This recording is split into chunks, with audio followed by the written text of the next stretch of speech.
Olá, muito boa noite para você.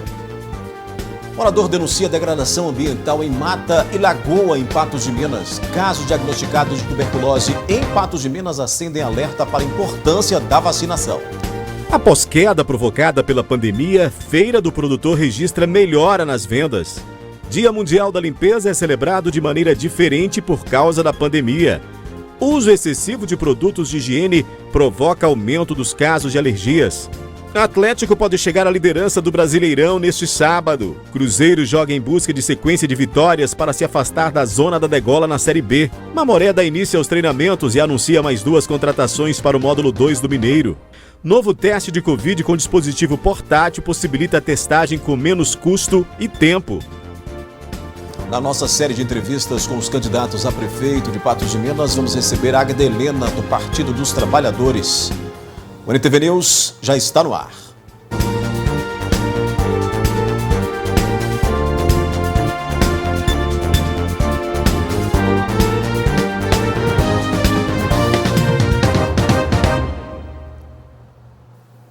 A edição deste sábado do NTV News começa mostrando a reclamação de um morador do bairro Sorriso que procurou o jornalismo da NTV para denunciar possíveis casos de degradações ambientais em uma lagoa e também em uma mata que ficam nas proximidades do bairro.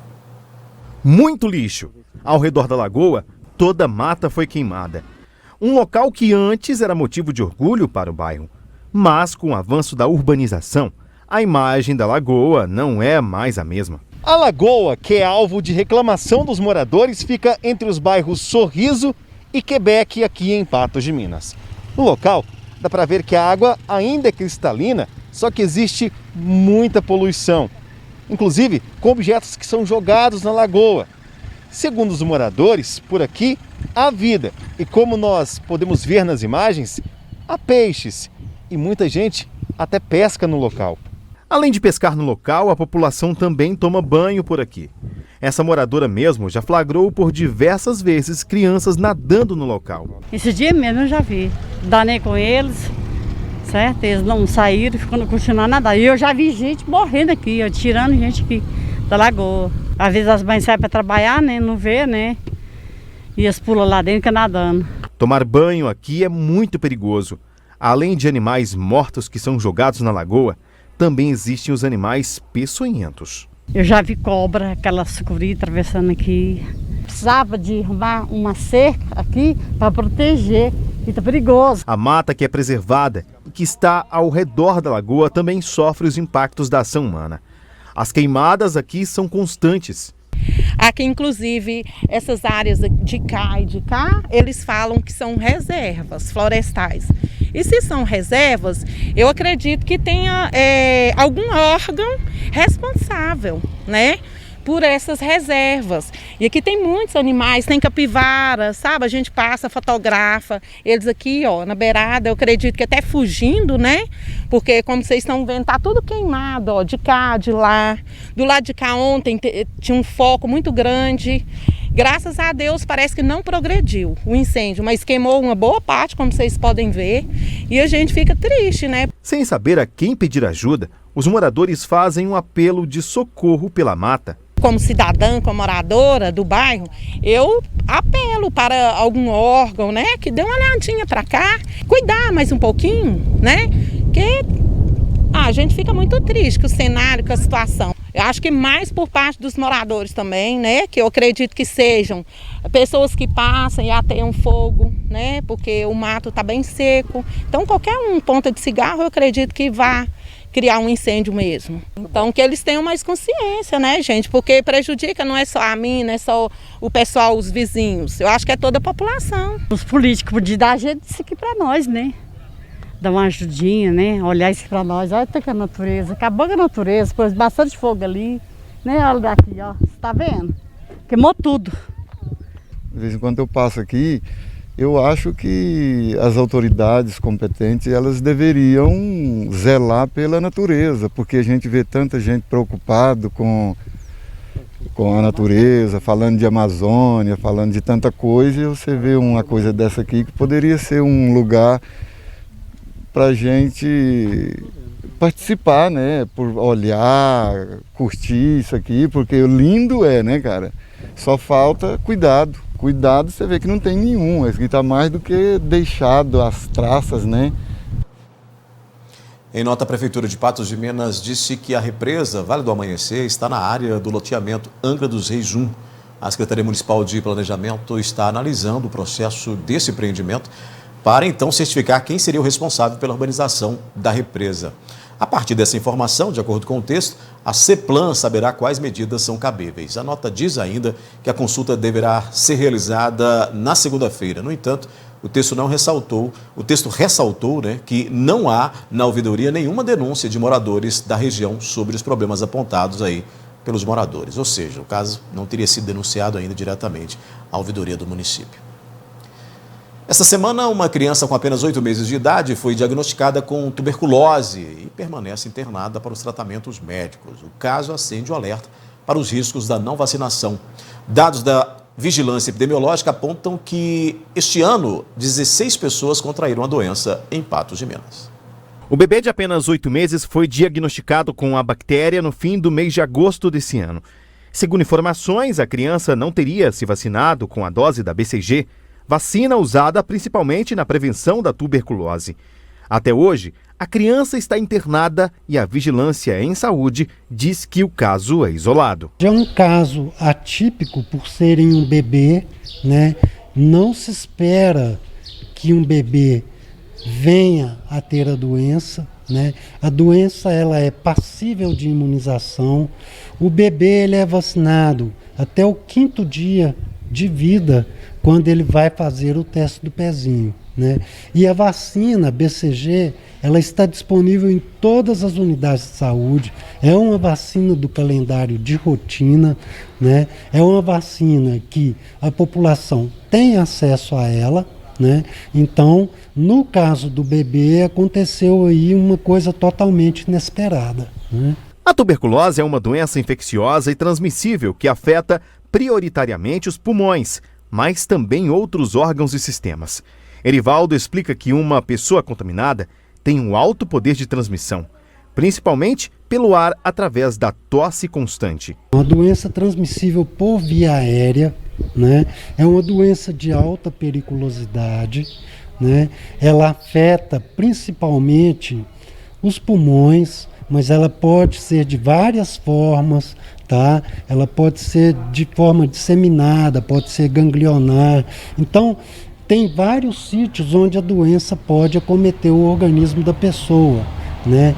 E aí tem os agravantes, então, no caso da forma pulmonar, por exemplo, né? A pessoa ela vai ter aí sequelas pulmonares pelo resto da vida. É importante que a criança, logo após o nascimento, tome a dose da vacina e complete as demais que faltam no cartão de vacinação. Não só sem a dose da BCG, como de qualquer outro imunobiológico aí que a criança necessitará tomar no transcorrer aí da sua vida. Os sintomas da doença são muito evidentes e podem ser tratados com antibióticos.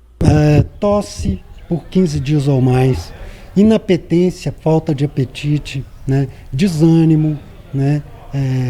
São aí alguns dos sintomas, emagrecimento, tá? São alguns aí dos sintomas. O bebê de 8 meses diagnosticado com a tuberculose é apenas um entre os dados já registrados do ano passado e esse ano também. No ano passado, 19 pessoas foram diagnosticadas com a doença. Esse ano, de janeiro até agora, foram 16. Segundo a Vigilância Epidemiológica, a melhor forma de prevenção é a vacina, que é dada à criança logo nos seus primeiros dias de vida.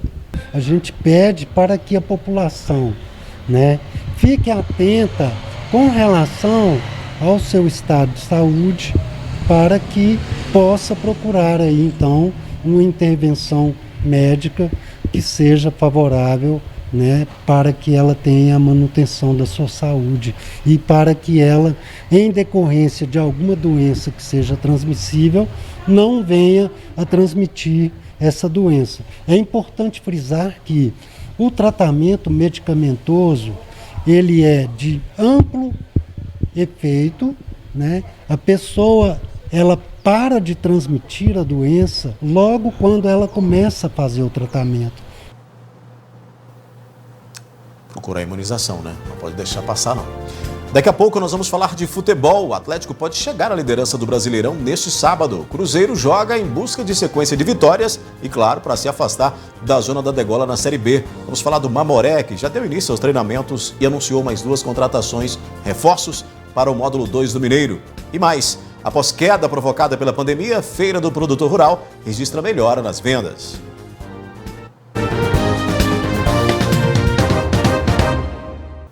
Depois de um período de dificuldades devido aos efeitos da pandemia da Covid-19, pequenos produtores que comercializam produtos na Feira do Produtor Rural em Patos de Minas estão animados com a boa fase nas vendas. Os primeiros meses da pandemia foram brutais para o pequeno produtor rural. Devido à quarentena e às medidas de prevenção para evitar a disseminação do coronavírus, as feiras livres foram suspensas e, com isso, a grande preocupação do produtor. Aí eu estava terminando de preparar, né, minha mercadoria, 2 horas da tarde, tinha arrancado a mandioca cedo, terminando de descascar, aí me ligaram, né, aí foi fazer o quê, né, jogar as coisas fora na porta de casa, para não perder total, né, não perder total, aí tô vendendo, mas vai perder muita coisa, com certeza, vai perder 50%, né. Vender só metade, o outro vai perder. De última hora avisou aí, nós veio sem, por causa já tinha apanhado as coisas, veio porque a sobrevivência é aqui mesmo. Mas com a reabertura das feiras livres, os comerciantes puderam respirar um pouco mais aliviados. A demanda subiu e com isso o setor hortifruti e granjeiro está prosperando. Está fraco ainda, mas vai melhorar. Vamos esperar que melhore, né? Tá difícil, porque tá difícil produzir, né? Melhor aos poucos, né? Do que nada. Eu falo que a gente vem, a barraca tá cheia e uma hora dessa já tá assim bem mais... já vendeu muita coisa, os clientes vêm aos poucos, né? Realmente as pessoas estão voltando aos poucos. Mas é melhor que venha aos poucos mesmo. Alívio também para os consumidores, que encontraram preços mais amigáveis do que em mercados convencionais. Melhor, bem melhor e mais fresquinha, né? É o de cotidiano que a gente vem quarta e sábado aqui, geralmente o preço está bem melhor. Está muito melhor, os preços estão ótimos, tudo preço bom. Qualidade é outra coisa, né? Tudo saudável, fresquinho. A preocupação veio do setor de laticínios. Com os produtos mais caros, desde a ração do gado aos insumos para a fabricação de queijos, fica difícil não fechar o mês no vermelho. Com a pandemia diminuiu um pouco, mas até que tá razoável por estar todo mundo isolado. Nós vendia queijo de R$17, já subiu para 20, subiu até bastante. Subiu tudo, igual a ração tá mais de R$70, aí não tá dando para pagar, né? De todo jeito tem que subir, se não vender nós tá lascado. Mesmo com dificuldades enfrentadas, o que se espera é que os próximos meses sejam melhores e que a demanda e valores dos produtos se mantenham estáveis. Para frente melhora, né? Começar com a bancada cheia e terminar a feira com a bancada praticamente vazia, né? Claro que algumas coisas sobram, um dia sobra, outro dia não, né? Mas acontece, em tudo é assim. Vamos em frente, né? Vamos falar de futebol, então. O Atlético Mineiro pode conquistar a liderança do Brasileiro neste sábado. O time do técnico Jorge Sampaoli joga logo mais às 21 horas contra o Atlético Goianiense no Estádio Olímpico, em Goiânia. Para isso, né, para chegar à liderança, terá que vencer o confronto que terá aí e torcer por um tropeço do Internacional, que está jogando neste momento contra o Fortaleza. Ou seja, dependendo do resultado desse jogo, o Galo, se ganhar, poderá entrar em campo aí. Aliás, já entrará em campo sabendo, né, que vai disputar aí um jogo para poder, possivelmente vencendo, chegar à liderança. Isso caso o Internacional perca e ele consiga superar o rival goianiense. Agora, pela Série B, o Cruzeiro enfrenta o CSA em Maceió, também às 21 horas, neste sábado. Em campo, se depender de um zagueiro que já chegou aos 400 jogos com a camisa da Raposa, garra e disposição não vai faltar. A história de Léo na defesa do Cruzeiro é cada vez maior. Com marcas históricas pelo clube, ele se mostra cada vez mais empenhado em atuar pelo cabuloso. Chegar a essa marca por si só não é fácil, né? 400 jogos, são muitos jogos, né, defendendo essa camisa.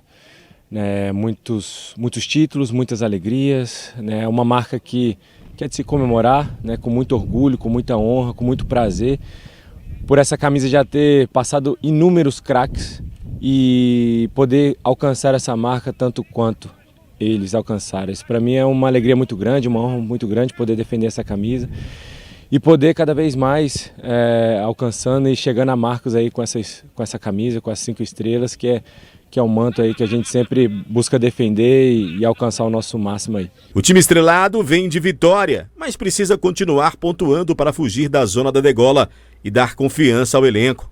É importante, né, nossa retomada com vitórias, a gente poder prosseguir, ter uma sequência aí de vitórias, é isso que a gente almeja, né, a gente poder evoluir como equipe. A gente sabe que é uma equipe equilibrada defensivamente, no meio, ataque, isso acaba sendo positivo para a equipe, né? A gente sabe que a grande marcação começa na frente, então é sempre importante a gente ter esse equilíbrio como equipe para a gente alcançando os nossos objetivos. A partida deste sábado será diante do último colocado na classificação da Série B, mas para Léo isso não significa vantagem. Não, pelo contrário, independente disso, né? Independente da tabela, a gente sabe que o jogo é sempre difícil, é um jogo sempre disputado, um jogo sempre aguerrido, né? Mas a gente espera impor o nosso ritmo para que a gente consiga o nosso objetivo, que é vencer. Viemos aqui para buscar os 3 pontos. A diretoria do Mamoré se movimenta para reforçar o grupo que disputará a sequência do módulo 2 do Mineiro, que vai ser retomado. Neste sábado foram anunciadas as contratações do meio-campista Léo Mineiro, de 34 anos, que já jogou por aqui no ano de 2014, e também do lateral direito Jair, de 22 anos. E enquanto os reforços não chegam, parte do elenco vem realizando as atividades no gramado do estádio Bernardo Rubinger de Queiroz. Em campo, os atletas até parecem que já se conhecem há anos. O engajamento é bem notável.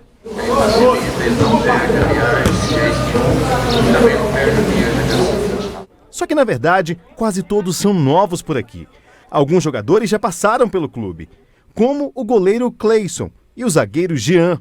Ambos acreditam que o engajamento e liga vai ser fácil conquistar. Já tenho uma certa experiência nesse campeonato. Em 2016 tive a felicidade de passar pelo Mamoré e bater na trave. Por um pontinho a gente não conseguimos o acesso, mas eu volto aqui que em outra situação, em outro momento. A gente sabe que a dificuldade é difícil, mas a gente tem que acreditar. Se eu aceitei vir para cá foi porque eu acredito e creio que todos que aceitaram também porque acreditam. Então a gente tem que trabalhar, buscar, galgar cada dia, buscar nos treinos, nossos objetivos. Todo novo clube, todo novo desafio é assim. A gente, claro que o mundo da bola, a gente costuma brincar que o mundo da bola é pequeno. Então todo lugar que a gente for, um ou outro vai conhecer. No caso aqui eu já conheci o Pael, já conheci o Buiú, toda a comissão, só não o Luiz Eduardo, que é a primeira vez que eu estou trabalhando com ele. Mas enfim, a gente sempre conhece e acredita na montagem desse elenco, de todo elenco. A gente vai muito pelo perfil, né? Então os nossos perfis dos atletas são bem parecidos. Nessa nova largada do campeonato, após uma fase de pandemia onde os jogos não aconteceram, o novo técnico quer que a equipe trabalhe muito para fugir do rebaixamento. Por isso, uma nova equipe foi montada, com exclusão de 2 nomes, Danilo Proba e Dimitri, que estão lesionados e não vão jogar nessa fase do campeonato. A gente está com alguns jogadores que já passaram por aqui. No caso seria o próprio Grace e o próprio Jean, né? E os que estão em contusão nós não estamos aproveitando. Nós estamos fazendo um novo grupo. Alguns jogadores que tiveram na primeira fase, mas são bem poucos. O grupo é um grupo praticamente novo, na maioria deles. E é isso que a gente quer, uma mentalidade nova, um entusiasmo novo e uma dedicação maior ainda para a gente sair dessa situação. A proposta do Mamoré é ficar no status de equipe do módulo 2 do Mineiro. Mesmo sem a torcida, o clube garante que estará trabalhando e que dará orgulho aos amantes do sapo. Muito trabalho, eu acho que no momento a gente tem que se unir, né? Grupo, torcida, diretoria, jogadores, para um benefício só, que é o Mamoré. Então é isso que nós vamos fazer. Se depender dos jogadores, força, garra, foco e muita fé não vai faltar. Muito pouco tempo para a gente trabalhar, então a gente tem que nos superar a cada dia, entendeu? Dar o nosso máximo e um pouquinho a mais para que a gente possa estar o mais próximo possível da nossa condição física e técnica no dia da estreia. Então a gente sabe que é um momento muito atípico, sem torcida, mas a gente sabe do que nós queremos no campeonato, então a gente está focado para conseguir nosso objetivo. Acho que a motivação a mais é o grito da torcida quando está no estádio, mas para a gente, nesse momento, a gente não está olhando isso. Nosso foco, nosso objetivo é sair da zona de rebaixamento primeiramente. Cara, eu costumo falar, já estou falando desde a apresentação aqui, que o objetivo é feito para a gente pisar em cima, né? Então o primeiro objetivo nosso é sair da zona de rebaixamento, aí sim usar de trampolim para almejar uma classificação. Depois do intervalo, o uso excessivo de produtos de higiene provoca aumento dos casos de alergias e o Dia Mundial da Limpeza é celebrado de maneira diferente por causa da pandemia.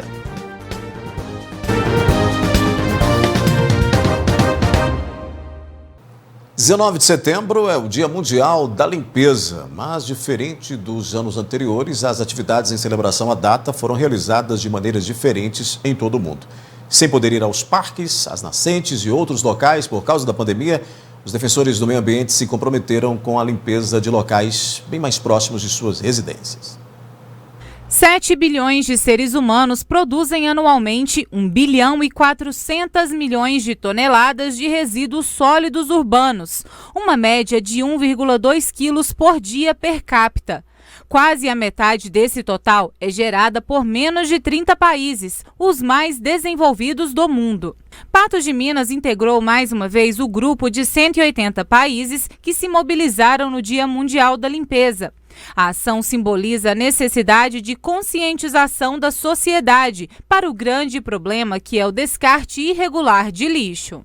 O Dia Mundial da Limpeza chegou aqui a Patos de Minas em 2017 para 18.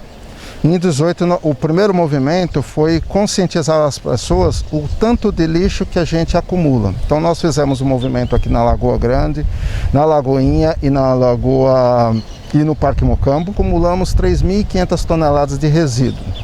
O ano passado foi mais uma conscientização nas entidades, nas associações, na parte pública e privada, nos conselhos do município. Este ano o Dia Mundial da Limpeza foi bem atípico. Com a recomendação para todos ficarmos em casa, a data também precisou se adequar. Geralmente a orla da Lagoa Grande estaria repleta de voluntários e escoteiros, mas esse ano cada um ficou cuidando do seu quadrado. E esse ano teria um movimento maior, agregando as duas situações anteriores, mas em função da pandemia, o que ocorre foi decidido fazer um movimento mais de introspectiva com relação às atitudes das pessoas em si. Então o movimento hoje ele é praticamente todo online, crianças, os adolescentes estão participando de maneira integral, fazendo o que eles têm que fazer, o que foi recomendado esse ano, os 4 tipos de limpeza.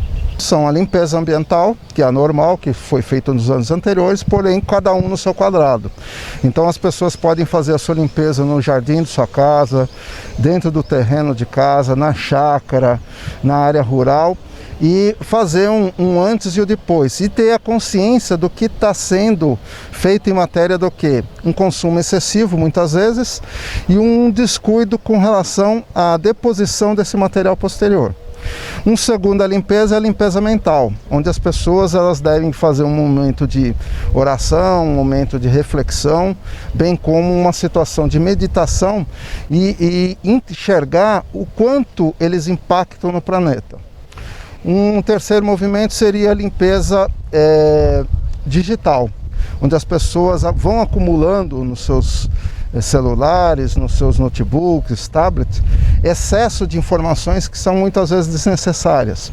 Então elas podem fazer esse tipo de situação. E o último tipo de limpeza é a limpeza solidária, onde as pessoas vão aos seus guarda-roupas, armários de cozinha e retiram aquilo que não mais serve, não mais tem utilidade, sendo que esse material seria arrecadado e doado para entidades ou pessoas carentes do município. A data oficial do Dia Mundial da Limpeza é 19 de setembro, mas a conscientização precisa ser praticada todos os dias. A população ela tem que se conscientizar em função da globalização que todo mundo fala, em função também do excesso de informação, muita desinformação e, pior ainda, muita contra-informação. Com o aumento do uso de substâncias para as higienizações, tem ocorrido um número maior de casos de alergias, o que fez crescer em cerca de 50% a procura por atendimentos médicos devido às reações aos produtos. O problema é que muita gente tem exagerado, mas você vai ver agora que é possível se proteger sem prejudicar a pele. A pandemia fez mudar os hábitos. Quem não limpava a casa todos os dias está mais atento à higienização. O álcool em gel é primordial para a proteção contra o coronavírus. E a água sanitária deve ser usada sempre na limpeza das máscaras e do chão, pois ela também é poderosa para neutralizar o vírus. Porém, do início da pandemia até agora, houve muito excesso. Durante o período, essa especialista em alergias conta que a procura por atendimentos relacionados a alergias causadas por produtos de limpeza aumentou cerca de 50%. Na limpeza doméstica, o mais frequente, campeão de todos, que gera problema é a água sanitária, famosa que boa aí, conhecida popularmente, tá? E agora o uso excessivo do álcool, tem pessoas aí passando álcool em tudo que vocês possam imaginar, o álcool tem a capacidade de irritar a pele, gerando a dermatite irritativa também. Para evitar problemas, Jamile recorre aos produtos naturais feitos à base de essência de plantas. Além de limpar os ambientes, também tem o poder de tratar a mente e o corpo de quem os manuseia. O óleo essencial ele é formado pelo sistema imunológico secundário da planta. Então, os mesmos óleos que a gente usa, por exemplo, na aromaterapia, que traz mesmo benefícios mentais e físicos, a gente também pode estar usando no produto, muito por conta da propriedade bioquímica desses óleos. São óleos que têm alto efeito sanitizante, antisséptico, antibactericida. E não é porque é de planta que o uso dos produtos naturais deve ser usado de maneira abusiva não, viu? A concentração dos produtos é muito forte. Tudo que é usado em excesso é prejudicial para a gente, inclusive os efeitos terapêuticos, se você usa demais, é prejudicial, pode sim ter efeito colateral. É muito importante que, se usar terapeuticamente, você procure um profissional especializado e, ao usar esses produtos para efeito sanitizante, com a diluição correta. Esse aqui vai ser um desinfetante, para superfícies, onde a gente vai usar água, álcool de cereais, o vinagre ou o vinagre de álcool, e aí vai ser o que a pessoa tiver disponível, e a gente vai estar usando a melaleuca e o eucalipto. Esses dois óleos essenciais, eles têm um potencial antibactericida muito forte. A gente vai usar, então, aqui eu tenho 500 ml, mais ou menos. Você vai usar 250 ml do vinagre, 250 ml de água e vai colocar 2 gotinhas de cada óleo. Pinga no spray e tá pronto. Só chacoalhar um pouquinho, você pode estar passando na superfície para estar higienizando. Natural, super potente, e ainda o cheirinho de eucalipto vai ajudar aí nesse tempo seco a liberar aí suas vias aéreas. Ainda segundo a especialista, a receita da Jamile pode sim ter o efeito de matar o coronavírus, mas com um ingrediente extra. Eu diria que o vinagre, associado ao bicarbonato de sódio, além de ter o mesmo efeito, tem até um melhor efeito, porque além de limpar, ser eficiente na limpeza, ele não gera danos para a sua saúde. Seja você que já tem algum problema respiratório, então evita a exacerbação de uma asma, de uma rinite, evita desenvolver uma doença irritativa ou alérgica, como a gente mencionou. Em instantes, aqui no NTV News, na nossa série de entrevistas com os candidatos a prefeito de Patos de Minas, vamos receber Águida Helena, do Partido dos Trabalhadores.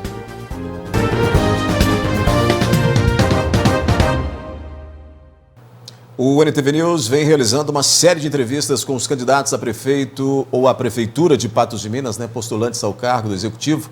O tempo total desse nosso bate-papo é de 13 minutos, como foi com os demais participantes. Nosso convidado de hoje é Águida Helena, do Partido dos Trabalhadores. Boa noite, Águida. Boa noite, Adai.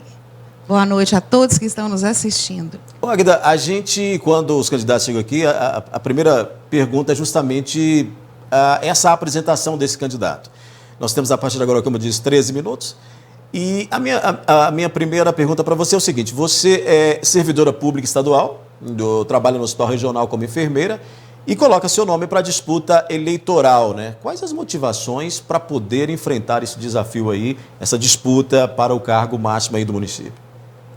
A necessidade de melhorar a saúde pública, né? Trabalho no Hospital Regional e a pandemia veio nos alarmar e falar: nós temos que lutar. Nós temos que defender o SUS, que inclusive hoje completa 30 anos de idade.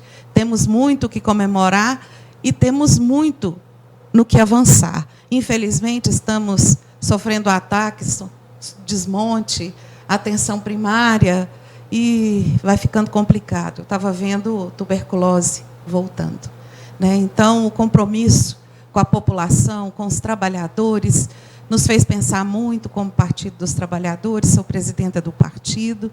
Avaliamos e coloquei meu nome à disposição. Nesse momento, pré-candidato. Pré-candidato. Segundo divulga a CAND, o instrumento, né, da Justiça Eleitoral, em Patos de Minas, dos 8 postulantes a candidato, apenas um dos candidatos já registrou sua candidatura e que tem um prazo até o dia 26. Águida, a eleição deste ano ela vai ser diferente por causa da pandemia do novo coronavírus, né? Isso, evidentemente, vai impactar aí na situação dos candidatos. Como conduzir uma campanha para uma candidata novata que põe o seu nome e que precisa se apresentar a todos esses eleitores num período de restrições por causa da pandemia? Nossa campanha, nossa pré-campanha, até o momento ela é virtual. Até o momento nós estamos nos preparando com as formações, com as conferências, tivemos a nossa convenção e aguardando um momento melhor. Nós estivemos fazendo um trabalho nas nascentes, né, a questão do meio ambiente em Patos, e aguardando uma tranquilidade maior para poder ir nos bairros, porque é uma falta de educação você bater na campainha, na porta dos outros, num momento como esse de pandemia. E o candidato é obrigado a fazer isso, né? Ele não é obrigado, né? Até hoje foi assim, até hoje trabalhamos a política assim, né? As eleições. Eu tenho 30 anos de Partido dos Trabalhadores, então já trabalhamos muitas campanhas vitoriosas, algumas perdemos, e é assim a nossa luta. Essa campanha é diferente, por enquanto virtual. Não tem como, e é o que eu estou te falando. Nós acreditamos na ciência, nós acreditamos na tecnologia, nas pesquisas, na OMS, e não temos ainda uma segurança, né, para chegar na porta de um eleitor e bater e falar: olha, vamos conversar. Talvez a gente comece a ir para as praças, né, vamos ver como é que vai se desenrolar, porque, por enquanto, confiança não dá para ter. Bater na porta das pessoas é imprudência. Ainda que o seu opositor faça isso, você não vai fazer? Não. Né, nós somos muito diferentes, né, dos opositores, né? Nós temos alguns companheiros progressistas, da esquerda o PCO, mas a direita, né, são todos nossos, digamos dessa forma, né, politicamente opositores. Eu acho que eles nem acreditam, né, na doença, né, na pandemia, visto as falas, né, do presidente. Parece que agora nomearam um ministro da Saúde, né? Porque durante a pandemia nós ficamos completamente desamparados, tanto do governo federal quanto do estadual, e aqui também. A gente aponta várias irresponsabilidades, né? E eu, como trabalhadora da área hospitalar, né, preocupada, observando e vivendo, né, nós vimos muita irresponsabilidade. Águida, quem vencer a eleição vai herdar, evidentemente, né, uma prefeitura em meio a uma pandemia, e com isso vem aí as dificuldades, todas aquelas dificuldades que provocam crises, né? Caso seja eleita, qual o planejamento para enfrentar este novo normal que será apresentado a esse gestor? Odaí, antes da pandemia, a nossa situação já estava complicada, né, economicamente, tudo sendo desmontado, não havia uma política para desenvolvimento social. Porque o que nós batemos? No desenvolvimento social. Essa é a nossa meta, esse é o nosso objetivo. né? Até numa reportagem alguém me falou, mas você está falando de pequeno produtor, né? Da cultura ecológica, né? Da agricultura ecológica, você não está falando do grande, você não está falando das grandes fortunas. Falo, não, eles não precisam. Né? Esse pessoal tem a qualidade de vida excelente, eles já têm. Nós estamos falando daqueles que não têm. Né? Nós estamos falando do pequeno, do microempreendedor, do microempresário, aquele que não conseguiu nenhum tipo de recurso do governo estadual, municipal, muito menos do federal.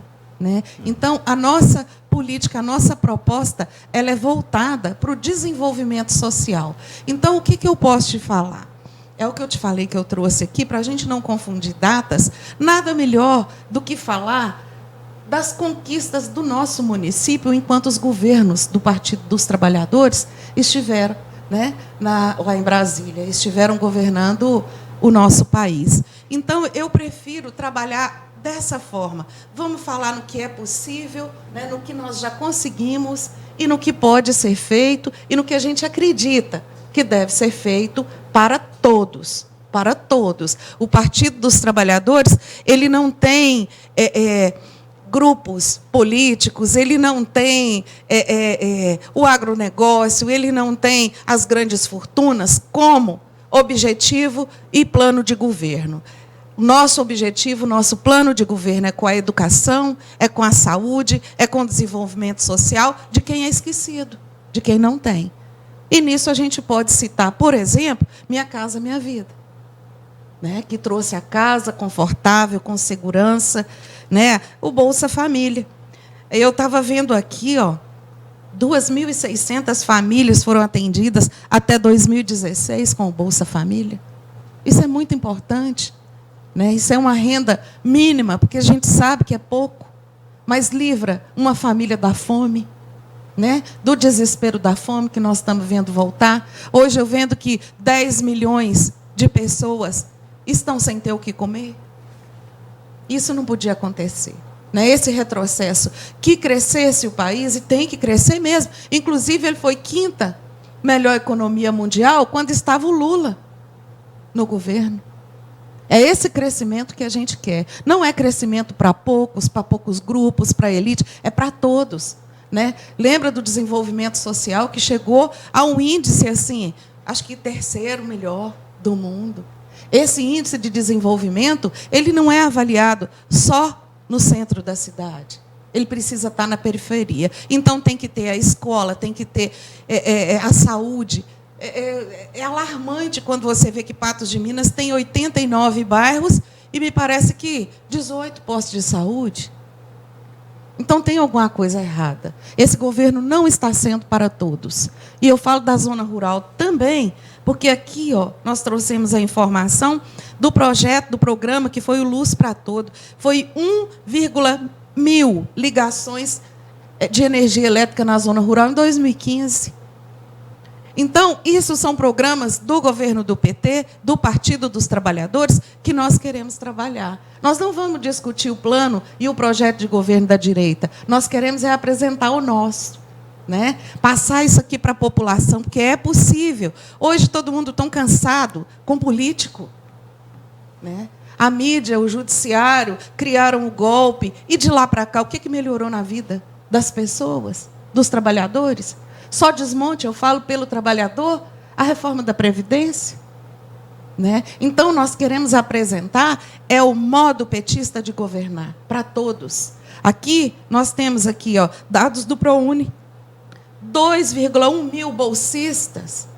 Imagina que evolução, que avanço na vida das pessoas, da juventude. Ô, Agner, né? E aí... ainda nessa sua linha, você falando dessa questão de um governo petista, de um governo seguindo outros modelos de governo, né? E aí a senhora é filiada ao PT há mais de 30 anos, né? Aqui em Patos de Minas. De lá para cá, o seu partido, você vivenciou muito disso, né? Desses governos do PT, tanto no Estado como no governo federal, e viu também a polarização. Nós temos hoje uma polarização muito grande de esquerda e direita. Você acha que isso vai influenciar na campanha eleitoral no município, uma vez que nós temos, como você se posicionou, dizendo que é o governo de esquerda, uma candidata de esquerda, mais um candidato de esquerda e um de centro-esquerda. Você acha que isso vai ficar mais polarizado ou no interior essa situação vai ser mais controlada? A polarização sempre existe, não tem como. Né? Nós chegamos num ponto que ninguém entende ninguém fala ninguém, porque o fake news. Né? Ganharam uma presidente, ganharam para presidente da República com fake news. Então, hoje, a gente espera que a justiça nos ajude diminuindo essa fake news e o que foi plantado dentro da cabeça das pessoas. Criou-se o antipetismo com a polarização. Ora, uma coisa que a gente tem falado muito, sabe, daí, porque não é difícil. Uma mulher pobre, servidora pública, petista, de esquerda, assumir um compromisso como o nosso. Né? Então, eu não quero ninguém acusando de crimes que nós não cometemos. Lula não deve, nosso partido não deve. Inclusive, a justiça está provando. E nós estamos vendo aí que estão tentando imputar outro tipo de crime. Então, assim, chega disso. Chega disso. Olha, o que eu falo? Porque o seu partido, porque é ladrão. Eu falo, então você vai provar. Porque o que eu tenho para te provar aqui é o nosso desenvolvimento. É o que melhorou na vida das pessoas, da população. Agora, você vir falar que lá, então você vai provar. Ou então, vai se haver com a justiça. Chega de palhaçada. Então, você acha que essa polarização não tem um meio termo, vai acontecer mesmo? Não tem como. Agora, não tem como. Águida, nessa etapa que a gente está aí, nessa etapa de formalização das campanhas, tivemos aí as convenções, se o partido não se filiou com outros de esquerda aqui em Patos de Minas. Não coligou.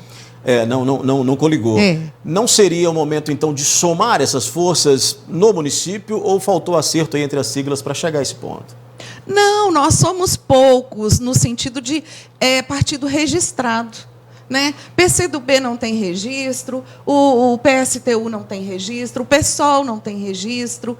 Então, o que nós vamos fazer? Nos apoiar, né? Mas não dessa forma jurídica. Então, tem o companheiro do PSB, né? O Hermano também fazendo um trabalho belíssimo, falando no desenvolvimento social, na cultura, né? Na economia. E tem o companheiro Frederico no PCO, falando também, e eu gosto muito do PCO nesse sentido, porque a campanha deles é nacional, né? De defesa do presidente Lula para presidente em 2020. Né? A denúncia do golpe em cima de Dilma Rousseff. Então, esses são os nossos parceiros. Não faltou diálogo, inclusive, continuamos conversando. Né? Águida, nosso tempo está... Agora, com relação à direita, isso é uma determinação nacional daí. Né? Da gente não fazer essa coligação. De não ter essa coligação. Porque, veja bem, para nós aqui, com um PT que ficou adormecido tanto tempo, mesmo nesse tempo grandioso, dessa quantidade de obras, aqui eu não te citei tudo, não dá mas tempo, o campus da UFO, né, foi benfeitoria, foi dinheiro do Partido dos Trabalhadores que veio para cá na época do Lula. Mas o nosso tempo está esgotado. É uma pena, é uma pena. São só 13 minutos. Eu quero te agradecer por ter vindo, por ter se apresentado e as suas considerações finais. E é isso. Então, muito mais do que disputar uma eleição acirrada de domínios, de propriedades, de latifúndio, porque aqui nem tem, mas nós queremos apresentar o modo petista de governar, que é uma vida melhor para todos. Precisamos resgatar a saúde, a educação, o meio ambiente, precisamos despertar as vocações do nosso município. Terminou o seu tempo. Infelizmente. Muito obrigada. A candidata Águida Helena, hoje aqui nos visitando, pré-candidata a prefeita em Patos de Minas. Olha, a gente vai para o intervalo, daqui a pouco a gente vai falar do novo teste de Covid, que é um dispositivo portátil, né? Vai ficar disponível, depende da Anvisa, mas ele possibilita a testagem com menos custo e tempo. E também vamos falar da preocupação com o consumo de alimentos industrializados entre os adolescentes, que tem crescido muito.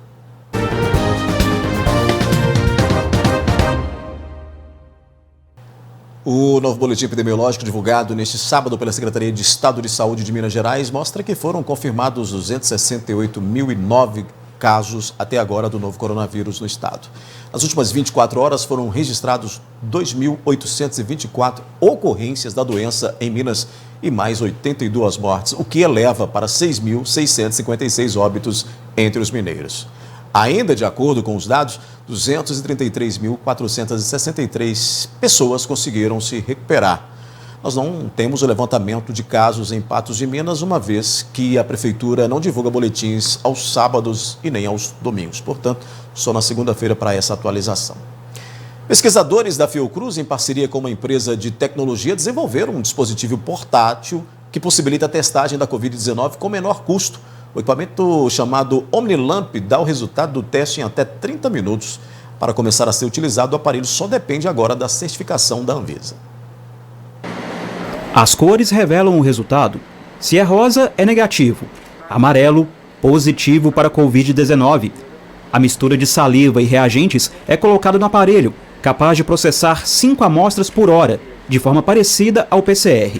Ou seja, o novo teste consegue identificar o novo coronavírus ativo no corpo com alta precisão, com menor custo. A análise vai para um banco de dados e dá para consultar pelo aplicativo.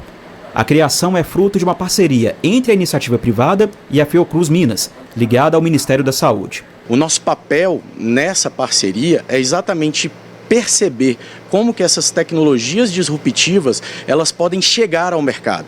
Nós estamos aqui para fechar essa lacuna, para entender o que a sociedade, o que o mercado necessita e como aquela inovação e como aquela pesquisa e tecnologia ela pode ser levada para a sociedade. É uma forma da gente evitar ou maximizar as pesquisas que de excelência que estão sendo desenvolvidas no nosso país, para que essas pesquisas não fiquem engavetadas. O projeto estava sendo desenvolvido para diagnóstico de outras doenças. Com a pandemia, o caminho natural foi a adaptação para o Covid. Quando você tem um problema de ordem mundial, como é o caso da Covid-19, você acelera esse desenvolvimento para apresentar alternativas, para o sistema de saúde, tendo em vista que esse padrão ouro da RT-PCR, ele é o padrão ouro para o mundo inteiro. Então a corrida para os reagentes dessa técnica foi e tem sido muito grande. Então a nossa ideia é apresentar uma alternativa e só por essa alternativa por si só, ela já tem uma questão de preço menor e essa demanda exagerada e muito grande pelos reagentes da RT-PCR, a gente desvia desse caminho para uma demanda de um reagente diferente e com isso consegue ofertar em grande quantidade e num menor preço. O OmniLamp ainda precisa de certificação da Agência Nacional de Vigilância Sanitária, mas esse é um processo que já está bem adiantado. A expectativa é que no futuro próximo, esse pequeno aparelho possa ajudar a superar uma grande demanda. Os pesquisadores querem lançar no próximo mês e os reagentes serão produzidos pela própria Fiocruz. O aparelho pode ser usado fora do laboratório e já tem gente interessada. Essa perspectiva da utilização do OmniLamp é que ele pode ser utilizado em qualquer lugar. Então a gente capilariza e democratiza a utilização de um teste molecular, que é um teste preciso. É importante salientar que no início da pandemia, a maior procura era de entender a dinâmica desse vírus. Então a utilização do equipamento poderia ser feita em hospitais, em laboratórios. E hoje o que a gente tem visto é uma demanda muito maior de empresas, a Infraero, ou então clubes esportivos que pensam em ter o equipamento para fazer realmente o acompanhamento cotidiano desses casos. A gente muda de assunto porque a gente vai falar de alimentação, O arroz e o feijão, acompanhados por alguma proteína animal, continuam sendo aí os principais itens da dieta do brasileiro. Isso há muito tempo, Mas segundo um levantamento do IBGE, os adolescentes estão reduzindo o consumo desses alimentos e buscando cada vez mais pelos famosos fast foods. Camila, Júlia e Maria Luísa, 3 adolescentes na faixa etária de 13 a 15 anos. De um lado, as que se alimentam corretamente e optam por uma refeição balanceada. Do outro, a que come de tudo e não se preocupa tanto assim se é saudável ou não. No café da manhã eu como pão, esses trem. Aí no almoço como arroz, carne, saladas. Como um pouco besteira, Agora eu tô comendo pouco. Tipo assim, um pouquinho de arroz, um pouquinho de feijão, uma salada, carne. Como de tudo. Sanduíche, pizza, sorvete. Como o dia todo, a semana toda. Pelo levantamento feito pelo IBGE na pesquisa de orçamentos familiares, a frequência de consumo de arroz ainda é predominante, mas caiu de 82,7% para 72,9%. A do feijão teve queda de 72,1% para 59,7%. E a de carne bovina de 43,8% para 34,6%. A de frutas também se reduziu de 45,4% para 37,4%. Na contramão dessa tendência, a frequência de ingestão de sanduíches. Infelizmente, esse tipo de alimentação, né, industrializada, com poder inflamatório, é muito usada nos nossos jovens, na adolescência, né? A preferência é óbvio aí pela facilidade, pela praticidade, mas muitas das vezes, infelizmente, esses adolescentes fazem muito uso desses alimentos, porque muitas das vezes não é ofertado desde a infância alimentos nutritivos, né? Então, quando o adolescente ele tem uma base de uma boa alimentação desde o início da primeira infância, com certeza esse adolescente tende a ter uns hábitos melhores, né? Dentre os alimentos mais comuns no gosto dos adolescentes estão os alimentos gordurosos e ricos em açúcar. Com isso, aumentam os riscos de doenças. Com essas escolhas ruins, com essas escolhas não nutritivas, essas calorias vazias, o que é isso? São alimentos que fornecem muita caloria e pouquíssimos nutrientes importantes para o organismo desse adolescente. Infelizmente, acarreta outras doenças crônicas que infelizmente faziam mais parte de uma vida adulta para idosos, hoje infelizmente estão acarretando nossos jovens, né? A gente tem aí adolescentes com tudo muito alterado, já chega adolescente infelizmente com teor de colesterol, glicose alterada, que infelizmente nessa fase da vida não era para ter. Então, com sobrepeso, obesidade, inclusive nossos adolescentes e jovens estão muito obesos, né? O que infelizmente vai acarretando outras doenças.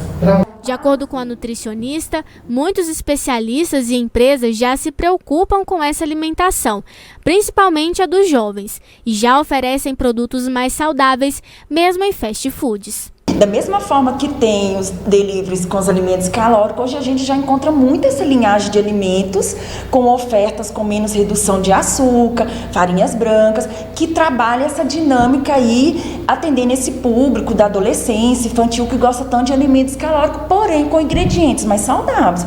No dia a dia, uma alimentação o máximo possível nutritiva, né? O básico funciona, né? E deixar de lado esses alimentos mais industrializados, ricos em açúcar, de uma forma bem mais esporádica.